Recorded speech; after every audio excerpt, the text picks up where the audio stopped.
Hey everybody, welcome to Game On Faith Edition. Amen. Kind of a brainchild of ours. My name is Brent Kellogg. I am a pastor, former radio guy. I'm a play-by-play guy. I like to say I'm the backup to the backup to the backup PA announcer for the Tulsa Drillers. There you go. They finally, I was saying that one time, they go, "You're the backup." So anyway, I am joined by a guy that's been a friend of mine for 20 years. And Chris and I have been dreaming, praying about this for a couple of months. Yes. I absolutely love sports. Right. And I love Jesus. And well, we both do. And you've spent your life through FCA. How many years have you been with 33 years on staff of the Fellowship of Christian Athletes, multi-area director for all of North Oklahoma. Life was changed through this ministry, and I've been given back ever since just because it gave so much to me. Jesus Christ gave so much to me, and I'm just trying to give back. So You were going to coach. Yeah, no, I was a graduate assistant with Dave Rader on the University of Tulsa staff, and loving it. Wasn't getting paid much, but loved what I was doing. But the FCA area rep job was open, and Coach Rader actually is the one that pushed me out of the nest. I think he saw that I wasn't going to be a very good coach, so he's like, "Man, you need to take a look at this." That's not true, man. You've been coaching Jesus on a bigger Well, playing field. man, I've loved it, and I thought I was going to do it for 1 or 2 years, and it's been 33. And God showed up every day and used athletes and coaches to influence others for Jesus Christ. So here's what we're going to do. We want to use this podcast to encourage young coaches. Yep. Encourage student athletes Right. that are 15, 16, 17 years of Yep. age, and just talk to some legacy people. And I think we can talk to national people, regional people, local people, and just talk about how Jesus has impacted their life and inspired them. Absolutely. We just want the faith story to be told and Jesus Christ's name to be made famous. And we're going to use coaches and athletes, current coaches, former coaches, current athletes, former athletes. We got some fun names. I don't want to put them on No. in case we can't get them. But we got some fun names of people that we've reached out to, and they're like, Yep. "Yeah, we would love to do that." You're gonna love our inaugural conversation. This is the pilot, and he's a Tulsa area guy, or name's probably well known in Tulsa area. High school coach, 7 titles. Yep, 7 high school titles. He's sent a bunch of kids to D1. But more importantly, he's a dad. He's been a church elder, an incredible Church leader. an incredible husband. He's a phenomenal communicator. I've had him come preach for me here several times. So we're going to take a quick break. When we come back, we're going to be joined by, I can say, the legendary. You can. He's back in it. I mean, he can't get away from it. He failed retirement or whatever. So we have an incredible conversation with Bill Blankenship. So when we come back, we'll be joined with Coach Bill Blankenship.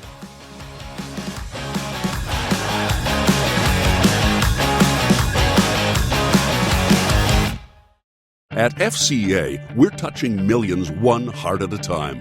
Since 1954, the Fellowship of Christian Athletes has been putting the heart and soul in sports by challenging athletes and coaches to impact the world for Jesus Christ. As the largest sports ministry in the world, FCA now reaches over 2 million people annually on the professional, college, high school, junior high, and youth levels. Through this shared passion for athletics and faith, lives are changed, one heart at a time. Learn more at fca.org.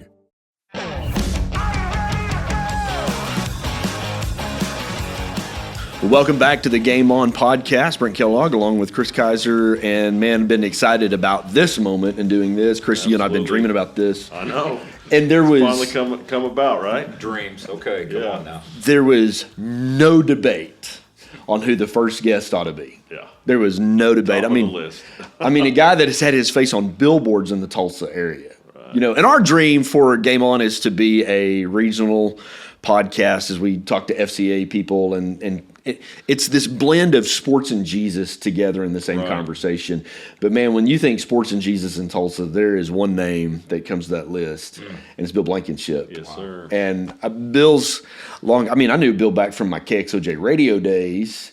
But then I kind of married into Bill because my in-laws used to. It's true, but I've never heard it said that way. But, yeah. My in-laws used to keep Blankenship boys as they were growing up. Oh, wow. And my mother-in-law would say they would eat a loaf of bread per meal. She could not make enough peanut butter and jelly sandwich. And Angie finally says, no, you have to stop feeding them so much. That's great.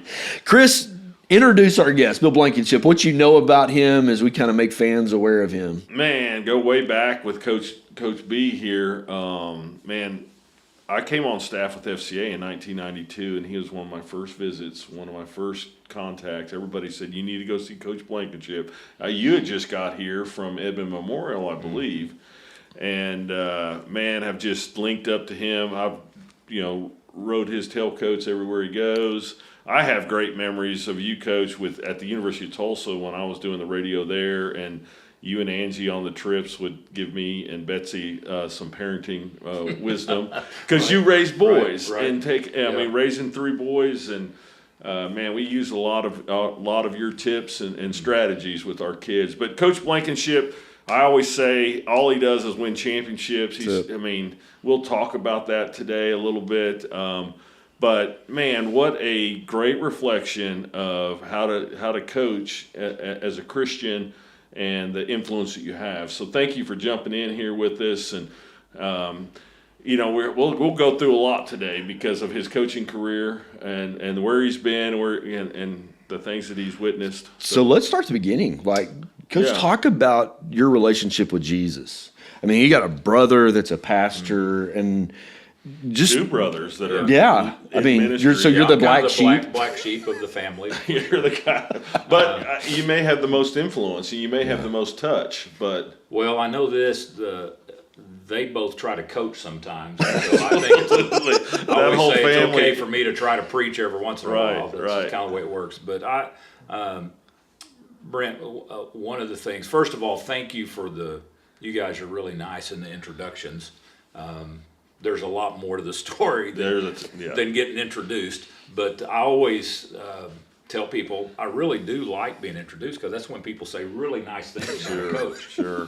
So, not on Facebook after you've lost a game. Sometimes you can get down and rabbit hole that a little bit and get yourself back to reality. But I was blessed to be raised in a Christian home. Let's start that way. Mom and Dad that were just faithful. And we were old school. I was the middle of 3 boys, and we were the kind of family that they had us in church whenever the doors were open. And, Sunday night, Wednesday, that's just the way we grew up. Now, that doesn't make you a Christian. Right. But the foundation was there. The example was there. I tell people, I learned giving from my mom and dad. We were a teacher's family. My dad was a coach. My mom was a teacher. My dad was a teacher also. But we never thought we were anything but rich kids. I mean, that's just the way. Didn't know any better. Didn't know any better. We lived in town in Spiro, which was, again, not a very prosperous place when I go back and realize it. But at the time, I just thought life was great, and that's the way it was. But I vividly remember Mom and Dad monthly writing a check to the church that was bigger than anything I ever saw. Sure. And that just stuck with me. Not the number, but just that they were faithful to do that. So I would tell you that at 7 years old, I had a conversation with our pastor, and he kind of planted some seeds that I didn't understand at the time. And then we had a revival service in town, and I vividly remember walking the aisle and wanting to be saved, and a very young view of my faith, but that I needed Jesus, and I wanted him, and I wanted to be able to go to heaven. I'd flash forward with that and tell you that it was probably not until the summer before my senior year in high school when my life really, really changed. Because I would tell you I was raised to be a good kid, and so there wasn't a lot of, well, it wasn't like I didn't sin. That's not what I'm saying. But I'm like, I had issues, but it wasn't like I was rebellious and all that kind of stuff. But when I really came to face with the fact that I was really 2 different people, when I was at church trying to get my Bible and be that guy, but then all week long at school and everywhere else, I just wanted to blend in, and I just wanted to be with everybody else. Right. And so I came to an understanding of, I'm not trying to be too Bible wordish here, but, lordship. And the fact that I don't know that Jesus or God was the boss of my life. I was just saved. Right. And I really made a decision that I wanted to stand publicly with him. And I wanted him to strengthen me to do that and to kind of just commit my life in a bigger way. And how old were Trying to you? be a believer. I was 17, Okay. going into my senior year. And honestly, that's tough. Oh, very That's tough. tough for a 17-year-old kid to say. Well, I got challenged by a friend, and basically, my goal was to be popular. Yeah. I wanted to be the best athlete, wanted to be Right. a Right. popular kid, and I just did all the things to try to fit in and to be a good athlete and to do all that kind of stuff. And I had a friend one time. It's kind of one of those deals. How somewhere trash talk is a spiritual gift. I'm not sure exactly where that's listed. Starts in the locker room. Somewhere. Your mama jokes. There's and so I'm with David and Goliath, and David's calling him out from the start, so anyway, But keep going. me and my buddy were just giving it back and forth. Yeah. And, you're this, and I'm that good, and he's got. And somewhere he goes something to the effect of, well, how many friends you think you got, kind of deal. And I was like, well, how many people are there in school? That's kind of the way where I was. And I remember him asking me, he said, no, I'm saying how many friends do you have that if they knew, and he named two things that he knew about me that I didn't want other people to know. Yeah. He said, how many of them that if they knew that would still be your right-hand man? And I'm like, well, there's Ted, and there's you, and there's, and then there's, and I honestly couldn't think of any more. Yeah. And it challenged me to he goes, nobody knows who you are. Wow. And I'm like, wow. Here I am trying to be the popular kid. Oh, you're a quarterback. Yes, I had You all played the, all the spo- all the stuff. Yeah. Okay. But it crushed me for one of my friends to say they don't know who the real Bill is. And that I remember getting under a tree and really coming face to face with who I was and how God saw me, and I didn't like it. Yeah. That's my heart and our heart Yeah. behind this. Is my goal is that there's a 16-year-old kid that hears a person who's been successful, Right. and you can do it too. Yeah.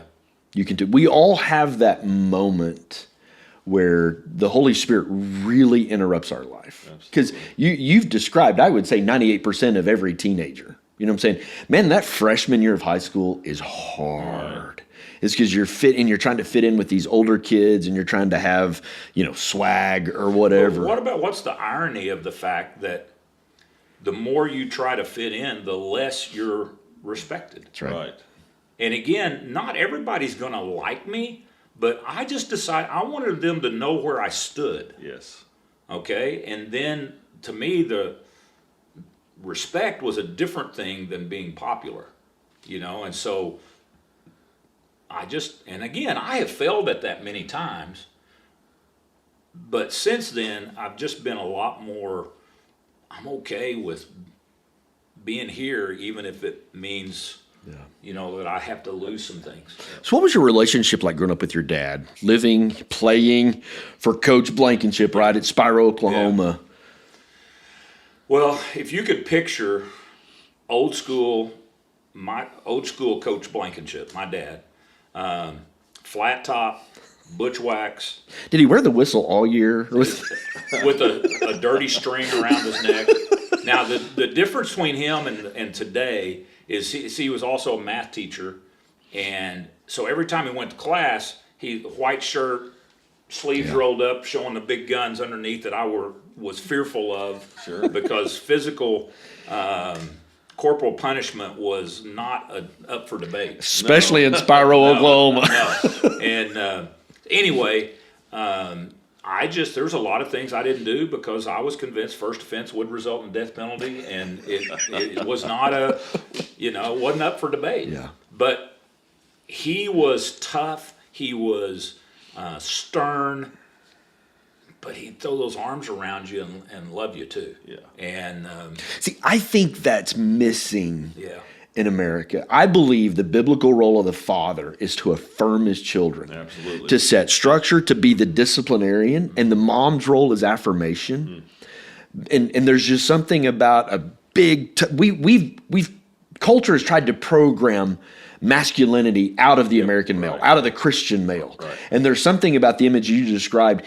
Bill, I believe you are a healthy, successful person because you had a man pointing true north. This is what masculinity looks like, this is what Jesus looks like, and there was high expectation for you and your brothers. Well, and because of that also, God the Father means something different to me than Correct. people that have not had a good father.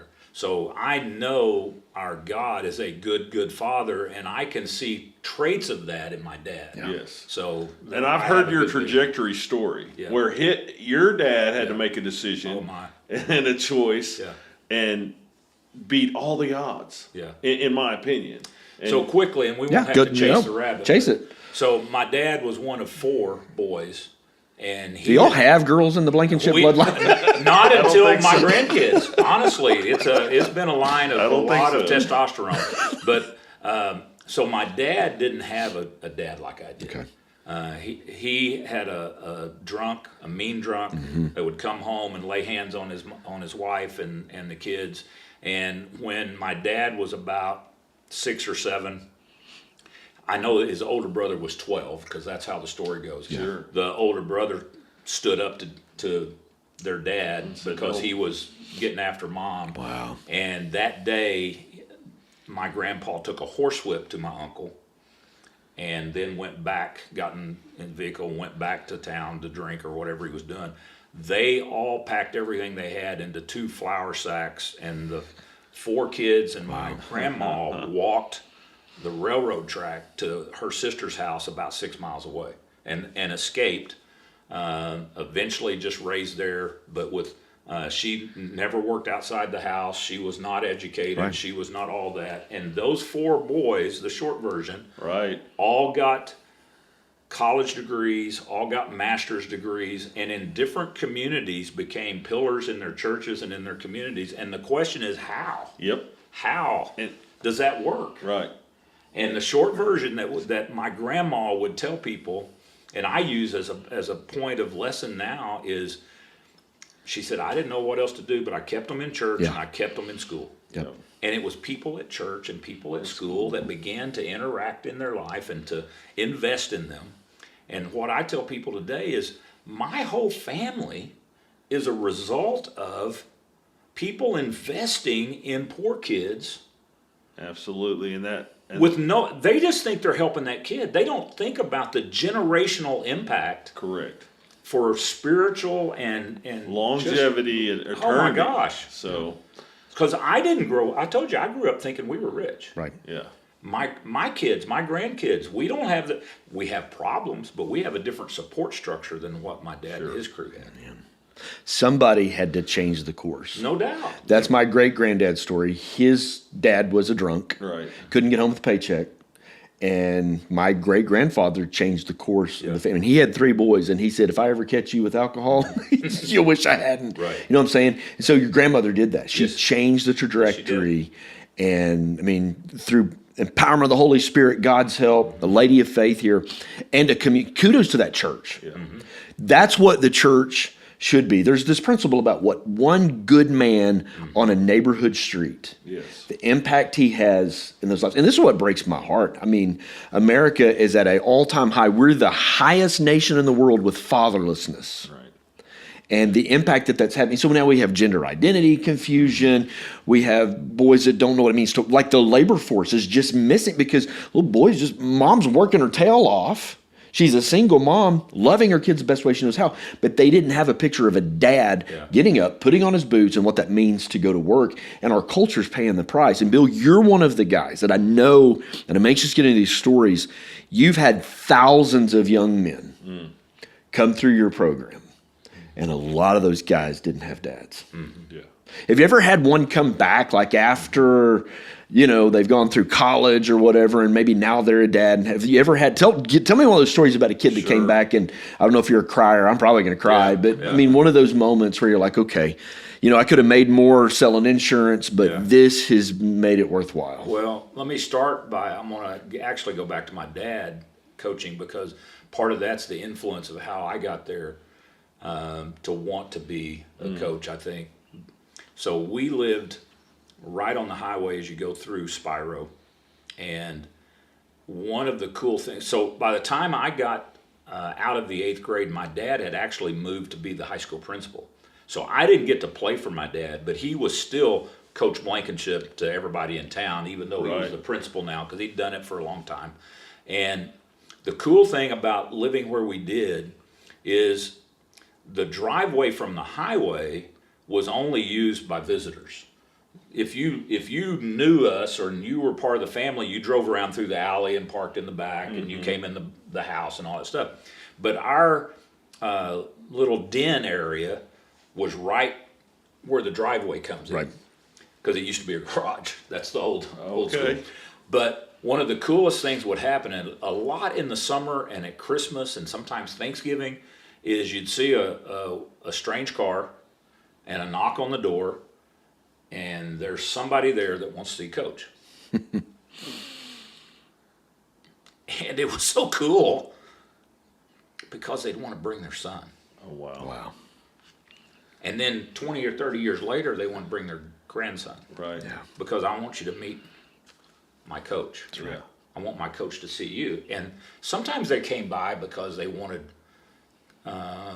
counsel. Sometimes they came by that they were trying to decide between this and that. There's all kinds of stories, but it's just those are the things that I'm beginning towards this end of where I am. I'm starting to get some of those things where I'm getting the kids of some of my players, and it's that guy wants them to come around and be around me or get to meet me. Yeah. So it's cool. And that level of trust and relationship that you build, it's funny how we look back. I want the advice from my coach. If that's the guy I'm really, although I had a great father figure and a great family structure, it's still the coach that made such. There's no doubt. And that's one of my questions to you was, how do you define that title of coach? Is that, is there anything? Yeah. Well, it's changed. I will tell you that. Yes. I think the part of getting older and more mature, which Angie would argue, Wise. I know. it's just perspective. Certainly the coming back after the TU days to get to Owasso, and then this next second stint at Owasso after I flunked retirement again. Flunk retirement. You're at, as like my dad used to, the old school version was you're in the short rows. You're cultivating the short rows now. Yeah. And fourth quarter, however you want to say it, overtime, whatever however you want to approach it. But perspective gives you that. And there is no doubt that now I am more focused, not just on those kids, Right. but on the coaches that I get to be with and other coaches, and trying to pour into the next generation. It's just one of my favorite scriptures now is, "Oh God, you've taught me since my earliest childhood. And I constantly tell others about you. Now that I am old and gray, do not depart from me, O God, but let me proclaim your power to this new generation, your mighty miracles to all who come after me." Wow. And that's a psalm, but it's exactly the way I see coaching. Yes. Yeah. I've been doing it this way, and now I want to make sure I'm doing it this way for the next generation and the people that come after us. And I'm not trying to be over But it's just who we are now. The older you get, the more grandpa that we said we're going to talk a little bit about too. I mean, it's just different. There comes a point where that switch flips, where you start thinking legacy. Yeah. And I'm the baby in the room. I'm 50, but that switch is slowly turning on. You start to think, well, man, what are they going to say about me when I'm done? Right. You know, and I'm going to segue into something you said about our dad and the man in town and all that in the neighborhood, because two things. One, he talks about some of the simplest things that happened to him was a guy giving him a pair of tennis shoes so he could play basketball. Wow. All right, just another man that he didn't have in his life that put him in a road to go and do that. So I told you my dad was this stern, tough, and he was, and I mean disciplinarian. And somewhere in my adulthood, he flipped from being my coach to being my cheerleader. Yeah. And I think that's a little bit about, you know, I don't mean to generalize grandpahood or any of that, but that's kind of, I want to help them, but man, I want to cheer them on now. Right. I want to be the encourager. I want to be the guy that just, You did the work when they were little. yeah. Sure. I'm probably the tradition. You spanked their bottom when it needed to be spanked. Right. You know what I'm saying? You disciplined them. Discipline. You set it. You ate dinner at the table. Right. You drug them to church. And then there comes a point where now it's pass on the bag. Yeah. And I remember because when you're a teenager, you know everything. Oh, yeah. And I finally remember, hey, Dad, what would you do? See, I lost my dad when I was 28. And boy, I wish I could pick up that phone and go, hey, Dad, what would you? Okay, so what is your grandpa name? Oh, it's just Papa and sometimes Papa Coach. Papa Well, Can we call you that? Side, oh, sure. One side of my three kids, you know, you have to match up your name and then the other name. The other And side. So if there's two Papas, you got to clarify which Papa you are. So absolutely. I'm Papa Coach. My grandkid's going to call me Mr. Kellogg. That's just, Well, that's, we know that ain't happening. Actually, you are whatever they call you. That's the reality. It doesn't matter. I mean, there's a run. We're getting ready to expect our first in May, and you know, my kids are like, "You're going to be well." There's a backstory, but you're going to be Peepaw, and I'm like, I don't want to be Peepaw. But Better than being PP. You know what I'm saying? But it's funny. I think when I was raising my boys and I'm driving and this old car or a car gets an older driver in front of me, I'm like, come on, Peepaw, turn left, turn right. We reap what we And sow. that's reap what I sow, and that's what they're throwing back. The boys. I will tell you though, just in my experience now, I'm going to pour it on you guys.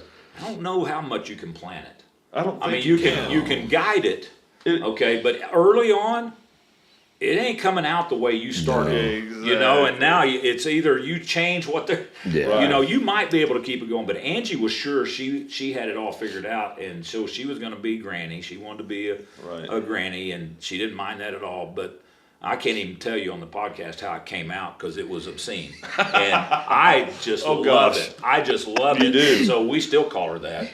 You are what they call That's you. exactly right. Let's go and talk a little bit about Angie. Okay. And how long have you been married, and then how did you make it, and what are some things you can pass on? Well, we are coming up in about 2 weeks on number 48. How about that? Yeah, so pretty amazing. We caught you. Yeah. Y'all got married at 10, right? Felt like that. 48. We were high school sweethearts, but then she went to Northeastern, I went to Tulsa. We, broke up or whatever you do for all that stuff, and then I just she's who I wanted. Pursued her. I pursued her and got her to get engaged with me, and we got married after our third year in college. And so you finished your career as a married player. Yeah. Yep. So you went to Tulsa. Yep. Excuse me. From Spiro to Tulsa, that recruiting scenario, you were the quarterback. But Angie, she was at Northeastern State getting her education. I'm sure, because she's been a school teacher most of her career. So yeah, she crammed her 4 years into 3. Right. And literally was out of college in 3 years working. Wow. That's amazing. She'd gotten an elementary and special ed degree. And so she actually started at Hissam Memorial Center out in Sand Springs. Okay. when that was still, and worked there for several years. Then every time I took a job, she would either flip to elementary, like when we went to Spiro, she's teaching elementary. Then I went to Edmond, she goes back to special ed. Then we go to Union, she goes back to elementary, and then she did some special ed, and then she did some, she kind of kept her career probably a little fresher by flipping back and forth a little bit. And not getting caught in a rut or whatever. So she's followed you around on these coaching positions from high school, different places, small town, big town, and college even. What's your secret sauce? How did you maintain the marriage and the first of all, marry well. Marry well, over your head, yeah. She would probably tell you that my mom had helped her early on in our career because my mom had been a coach's wife and how to navigate that a little bit. And thankfully we didn't have social media back in those days. Oh gosh. But you're still a target. People are still yelling at your husband and still, all those kind of things, and to deal with it. The thing that we learned a little bit later, I was probably 10 or 15 years into coaching and really got a challenge, and then she and I, it created better conversation. But once we started seeing our work as ministry, it changed how we saw the time investment. Yeah. When we're being selfish with one another, me. Yes. She would tell you, coaching is a selfish mistress. Mm-hmm. That's right. I've heard it put that way. Yeah. And so we had to navigate some of that from just we're giving way too much time to other people compared to what we needed for each other. Well, she was a single mom from the middle of August to really the middle of December. Yep. And from December till August, I was doing the to-do list for a whole year. Yeah. And so, it was just, but I had to learn, it's kind of tongue-in-cheek, but not really. I really learned I had to pay it back. Yep. And I had to kind of give her those quality times when I could. And then the real secret that she helped me to learn is this wasn't a one-way street. She actually had a career too. Right. And so when I started making her career important, and I started going to her classroom and helping her with her things that she was doing, now I put value into her world. Right. And it seemed to work a little better. How amazing that when we're not just selfish, that we might benefit a little bit. And I know coaching's always been coaching. I genuinely, for guys today, social media is a thing. And one of the things that FCA does that is so awesome is they're bringing coaches and their spouses. Right.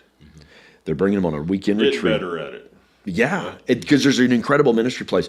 So I get to sit on school board, and when I get to pastor and minister to our coaches, I'll tell you got it rough. Not that football don't, but baseball guys, man, it's a thing. Because football will play 10 regular season games. Baseball does that in 2 weeks. Right. You know what I'm saying? And a lot of those spouses, my wife and I have taken coaches and their wives to dinner, and a lot of times through tears. And there's an incredible space to minister. You and Angie, I know it hadn't always been easy, but you've been an incredible role model. Absolutely. And you raise great young sons that love you, like each other, I think, and love the Lord. And that's a hard thing to navigate. It's important for people to know, and I think that's when we get with couples and we get with younger groups and are able to peel back the layers a little bit. Yes, we have a good reputation. That doesn't mean we didn't struggle. That doesn't mean that behind But you got to share doors, that, right? Yes, and that's what I'm saying. Now, it never split us up, but don't hide from the fact that this crap is hard. Right. And that it's not something that you think that you look at, because we'll look at why can't they be normal like us? Yeah, right. You know, I mean, and you just go, come on, man, we struggle too. Yeah. And I just metaphorically got off the couch yesterday. Right. I've been in trouble again. I've been doing this 47 years. Was she working while you were retired? Or was she retired with you? No, she was. Yeah, she's been retired for about 20 years. Oh, okay. I mean, she got her 30 years in and got it fast and like. So when the Owasso thing, did she call them and say, "Please get him out of my house"? There are some people that believe that. Yeah, she did bless it. I will tell you that. And she also said that her my to-do list was not getting any shorter. And so might as well. Let's talk career. A couple of stops. Where was your first coaching gig? I know where it was, but it's I'm going to say Eastwood, right? Yeah. So, and everybody goes, where? I know. And used to be a deal, I man. noticed you're so famous, Coach, that you're on the Wikipedia. I don't know what that means, but they don't have. It doesn't mean it's right. I know, exactly. They don't have Eastwood mentioned. They don't? No, Okay. It's not your first. And I go, You need to edit that. I know, and I think you keep the record that you had from that Eastwood. Absolutely. And so. Because I won 2 games the first year.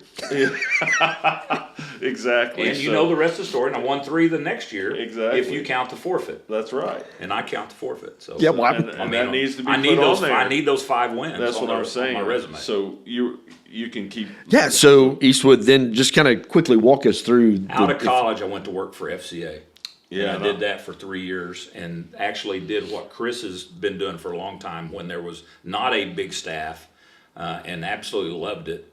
Didn't think I would get into coaching, but a coaching friend, or not a coaching friend, a friend that I had played with at Tulsa, was a few years older, was a lawyer in town, and called, "Would you like to be a coach?" And Right. I always kind of dreamed of coaching, but I didn't see myself doing it.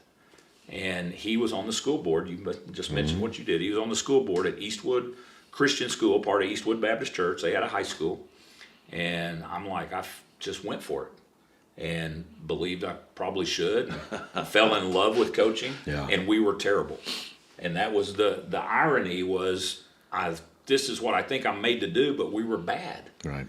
And I was trying to learn how to do it. And 2 years into it, they closed the school down. Right. And so now you're like, this is one of those, you said something about country music. Country music's got a little theology sometimes. I guarantee it. You want to laugh, you want to hear God laugh, tell him your plans, kind of deal. Right. Well, I mean, here I am. I'm all into coaching. I am convinced I am in God's will. And they close school down. Now I don't have a job. And so you're like, now how does that work exactly? Yeah. So that led to going to Sapulpa. I met Steve Spavital there. Ask you, did you coach we didn't for know Spav? each other. Right. Spav is the guy that hired me. Right. And went to work for him, and then got a chance.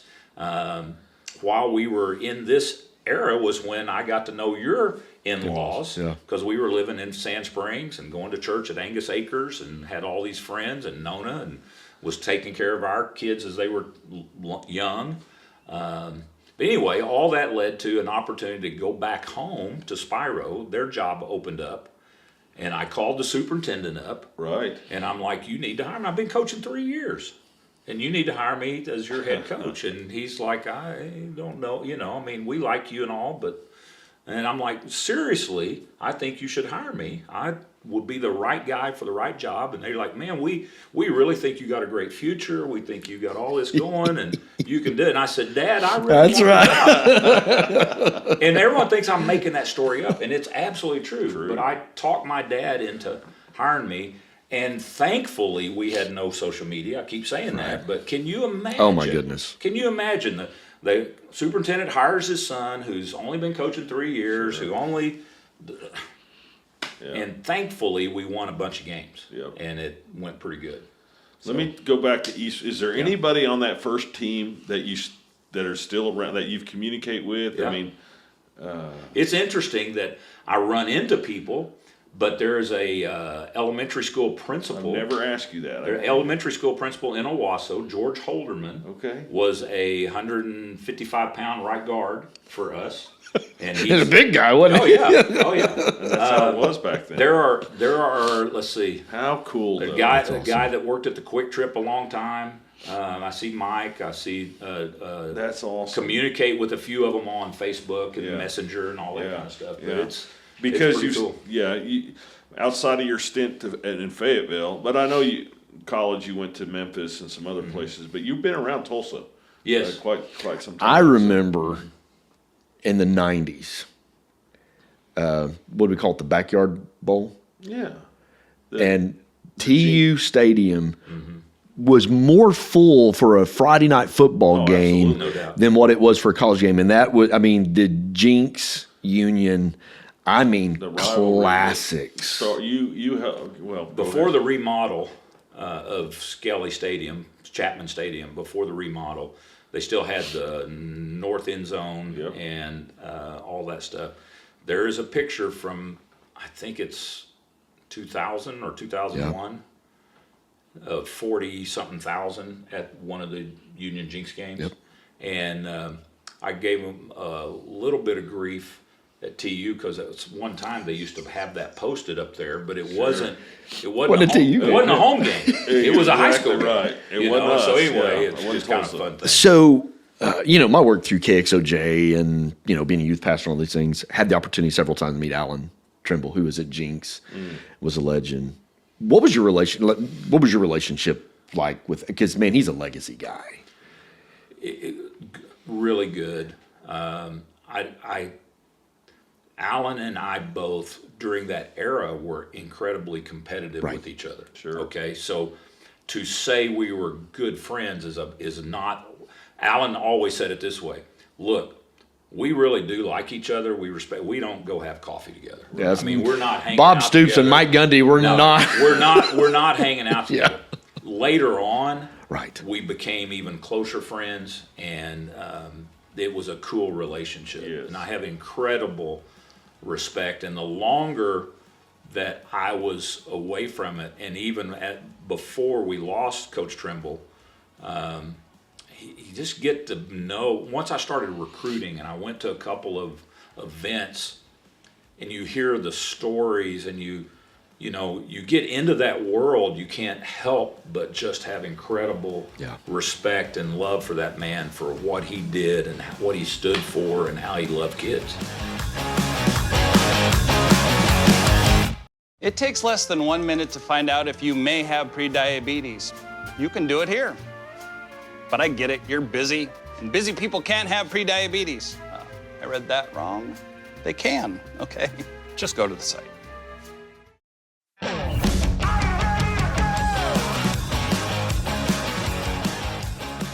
Man, Chris, what a conversation. Yeah, I mean, unbelievable.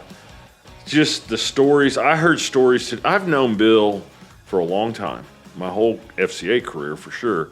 I heard things today with him that I've never heard before. Transparency, reality, legacy. I mean, the guy he continues to make a huge difference. Well, and you can tell in this conversation, he's starting to flip that switch of thinking about, on a tombstone, you got your birth date and your death date. Right. In that dash. That dash. What is his dash going Man. to say? And he, in his humility, because Bill's a very humble guy, there's a long line of young men that did not have a dad. Right. And Bill was that. Right. In their life. And he'll kind of downplay that, but I'm just telling you, I have talked to guys. Oh, I have too, and I know some that are coaching now that were impacted by him, played for him, that are now doing what he's doing, and up through some really tough upbringings came up, but Bill ministered or Bill provided, and it's pretty cool. So the cool part is this was only part one. So our next episode will be the second part of that conversation Right. where he really gets into the influences that have impacted him. Yes. What books he reads, his music playlist honestly shocked me a little I bit. know. I mean, he went to a different level with that. So So Anyway. hey, thanks for joining us. I want to You thank bet. ttownsports.com. I want to thank Dillon Funeral Services for their support. And man, FCA, just what you guys are doing, touching students' lives, coaches' lives. I'm excited to talk about throughout the months, just the work that FCA is Well, there will doing. be that fingerprint on there. That FCA DNA will be on it. But, it'll go beyond that. Oh, yeah, absolutely. Just because of who we know and other people that we'll invite. But, yeah, FCA will be kind of the centerpiece at times. We'll see you next time. Yep.